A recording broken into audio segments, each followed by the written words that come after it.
We're reading about the transatlantic slave trade today. This is the second part of the warm-up. So this is part 2. We did the part 1 yesterday. Number 1, what was the last European country to abolish slavery? 2, how many Africans were transported by Portugal? 3, where did the Portuguese organize a military campaign to capture slaves? 4, what did slaves transported across the Atlantic suffer from? And 5, what was the estimated death rate on slave ships? Who started the triangular trade? For 200 years, from 1440 to 1640, Portugal had a monopoly on the export of slaves from Africa. It is notable that they were also the last European country to abolish slavery, although, like France, it still continued to work former slaves as contract laborers.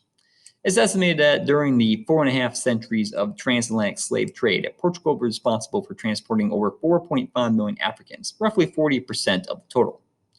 How did the Europeans attain slaves?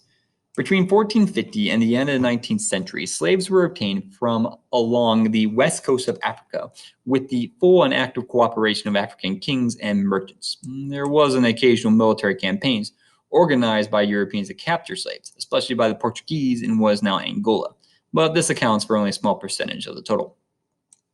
Conditions for slaves.